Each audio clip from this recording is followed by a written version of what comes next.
Welcome back, everybody, to a brand new episode of Max Talks Oscars 2026 here on Max Talks Movies. My name is Max Dinenberg, and today, the race that we're going to be breaking down today is Best Actress, which I think might be the most fascinating Oscars video I have done because I don't really have that many locks or surefire locks to get in. This is a pretty wide open race, and I'm very intrigued to get into this conversation with you guys today. So welcome back to Max Talks Movies. If you're new guys to the channel, please hit that subscribe button, ring that bell. We are now under 20 subscribers away from 400. We are so close to get to 400 here to start 2026. A couple weeks left to go, so please would mean a lot to me to subscribe, ring the bell. If you like this type of content, I do awards coverage every week. I break down the box office every week. That's also included in my movie reviews, TV show reviews, theater reactions, and movie franchise rankings. So if you like those videos, please subscribe to Max Talks Movies. Comment down below. What are your thoughts on the Best Actress race?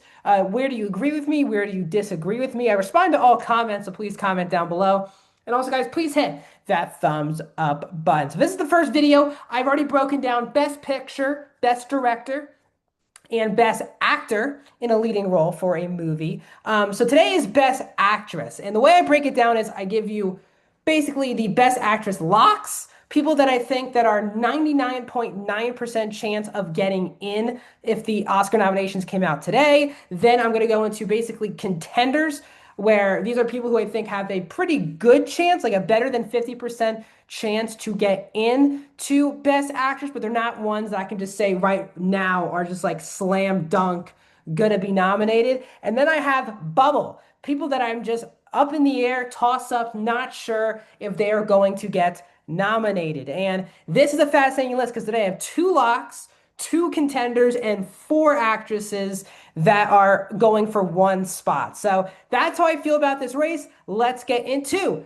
Best Actress locks. So here are the two actresses I think are absolutely going to get nominated for the Oscars. And that number one is obviously Jessie Buckley for Hamnet. Not just is she a sure thing to get nominated, she looks like the far and away front runner to win Best Actress at the Oscars. Jessie Buckley's never been nominated before. She has been in a lot of movies that have been nominated, but not herself being in the mix. Hamnet's a movie that I think is becoming more and more of a stronger contender for Best Picture. But I think if it has any shot to win any Oscars, honestly, on awards night, its only real shot, I believe, is for Jessie Buckley for Hamnet. She really is the majority of the movie, kind of rests on her shoulders. Again, is this one of my favorite like Jessie Buckley performances? No. But I will say this, I am a huge Jessie Buckley fan. I'll be very excited when she wins this award. But I'm very excited to see her do some other things. But Jessie Buckley for me is the easiest slam dunk out of all of the acting nominations or wins. She's the one who's the clear front runner for Best Actress. For also my other lock for Best Actress right now is Renate Reinsve for, hopefully I'm saying her name right, for Sentimental Value. Now, Sentimental Value is another movie that is getting a very strong push. Looks like a lock in a majority of the categories. And again, its lead actress is obviously going to get nominated here. Again, this is like the one movie out of awards season like I need to see. It hasn't played anywhere near me. So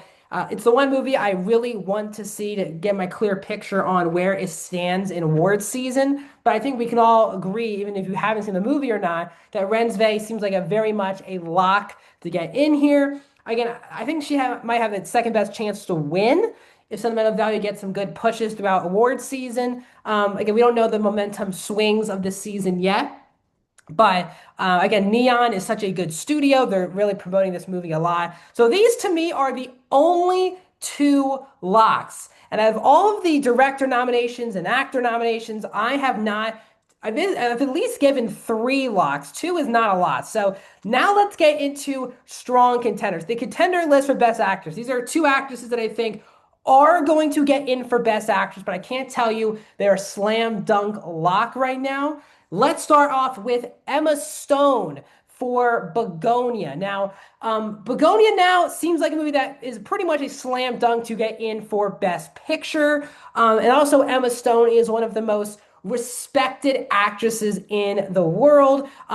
People like her in Yorgos Lanthimos movies. She was nominated for Best Supporting Actress for The Favorite, and she won Best Actress for Poor Things.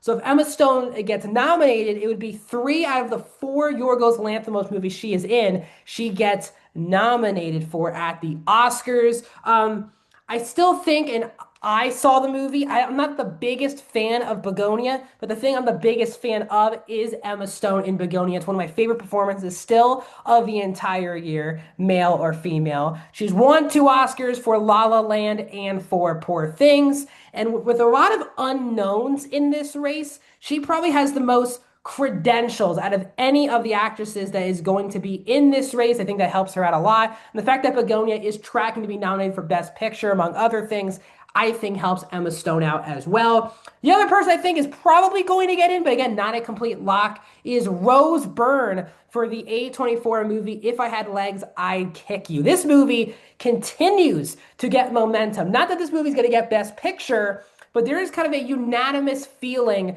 that Rose Byrne is one of the strongest performances of the year. As you've been following the channel for a long time, I am a big fan of Rose Byrne. Still, this is another movie I really want to see as well. But Rose Byrne has been getting momentum at every award show so far. The more people are seeing it, the more kind of undeniable it feels that Rose Byrne is going to get nominated. I think if there's any shot, honestly, of Jessie Buckley not winning Best Actress, Rose Byrne could be the shock of the year upset. Not thinking that she will. I think Jessie Buckley has is pretty much over 90% in the bag.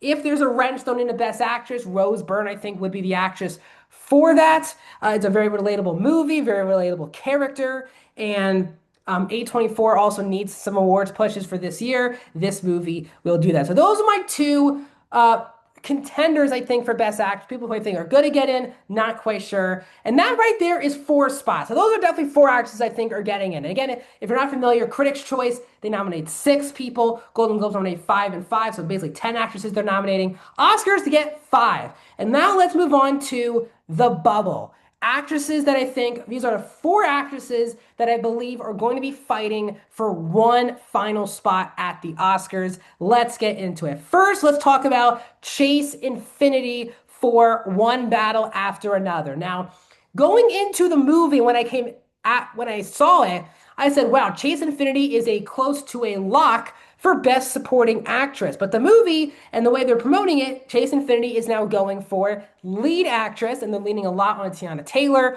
Regina Hall for supporting actress. So Chase Infinity is in lead actress. Now, yeah, she did get nominated at the Critics' Choice. She did get nominated at the Golden Globes. Those are bigger categories.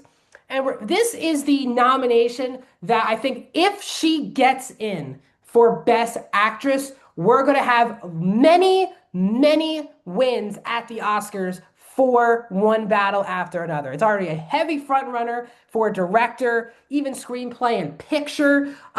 Supporting actress, I don't think Teyana has a great chance. I don't think Leo has the greatest chance either for Best Actor. But this movie's going to be nominated for a lot of things. If there's a movie, and One Battle After Another is a movie that has the best chance to sweep major awards like Anora last year. And I think for many pundits like myself, I feel like if Chase Infinity is nominated for Best Actress, we are in for a monster celebratory night for One Battle After Another. Now, again, she's an unknown out of the entire ensemble. She's obviously the least famous. She's very young, especially for this category. I think she's very good in the movie, worthy of a nomination. But we're going to see. I think Chase Infinity is on the bubble right now, trying to fight for that final spot. Other person, the 3 other people we're going to talk about. Secondly is Cynthia Erivo for Wicked for Good. Now, this is a performance that I thought definitely was not as good as Cynthia Erivo's performance in the first Wicked movie. Again, she was nominated for Best Actress last year for Wicked, and obviously we have been seeing that people do not like Wicked for Good as much as the first one, but we're also seeing the fact that Ariana Grande has really dominated the discussion in the acting categories for this movie. Cynthia Erivo did not get nominated at one of those major key award shows. If I'm not mistaken, she was not nominated at Critics' Choice, and the movie wasn't nominated at the Golden Globes. Hopefully I'm saying that correctly. But Cynthia Erivo has been nominated also for Harriet.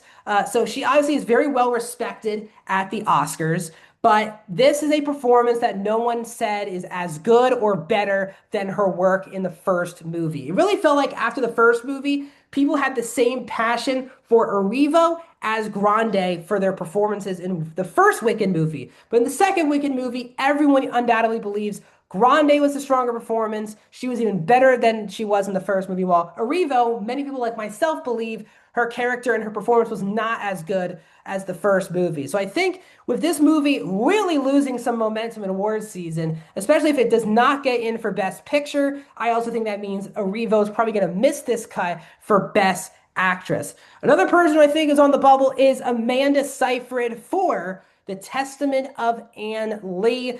This movie comes out on Christmas Day. This is one of the movies I got a chance to see about a month ago. Saw the movie a month early. I think she's tremendous in The Testament of Anne Lee. I don't think it's a great movie. I think it's an okay movie, but she does deliver very similar to Erivo. She's obviously delivering some powerful dramatic sequences, but Seyfried is also singing in the movie. She's also become one of the most respected actresses working in Hollywood with many nominations at both the Oscars and the Emmys for her work over the last decade or so. So she's someone, also Fox Searchlight, they're not having a big award season. Rental Family and Is This Thing On seems very MIA. If any of their movies are going to get on, it will be for Seyfried for this performance. She did get in at the Golden Globes, but again, that's for actress in a musical or comedy. Now we're putting her into this big mix. The question is, will enough people and will enough voters watch The Testament of Anne Lee? That is the big question. She's a very respected actress. I think she has a good shot at getting in, but I also think she could be easily someone looking out. And the final person we're going to talk about that's kind of in this mix as well is Kate Hudson for Song Sung Blue. This movie also comes out on Christmas Day. Every single person who has talked about this movie has said Kate Hudson is undeniable in this movie. And she's in the movie with Hugh Jackman. Kate Hudson has not been near any awards buzz for such a long time. We'll see. Song Sung Blue, the thing that it has an edge over, like movies like Testament of Anne Lee and Wicked for Good, for example, or is it's a very much a crowd-pleasing movie.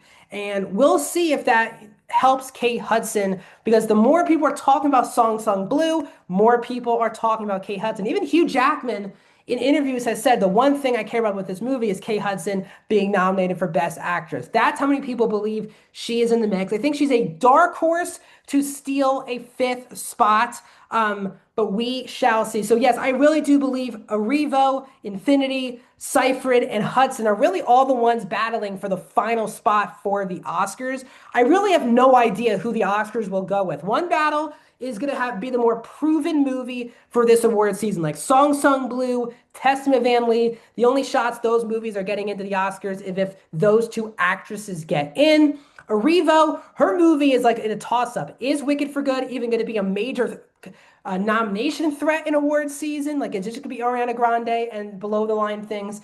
If that movie gets in for Best Picture, I would also assume Cynthia could probably get in for Best Actress. But that's what I'm saying. I think One Battle is the most proven movie out of the bunch.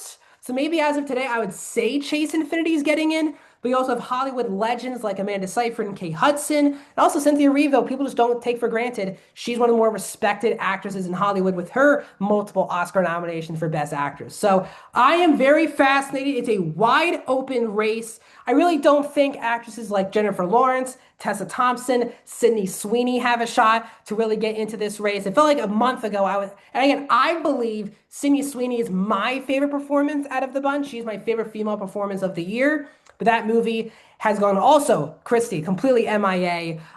So I think those are the people. So I just had a blast talking with you guys about Best Actress. Starting next week, we're getting to the Best Supporting Acting categories. We'll do Best Supporting Actor next week, as we're now closing in on a month away from the Oscar nomination. So let me know your thoughts on Best Actress. And let me know down in the comments. Like this video, subscribe to my YouTube channel, and I'll see you guys in another video very soon.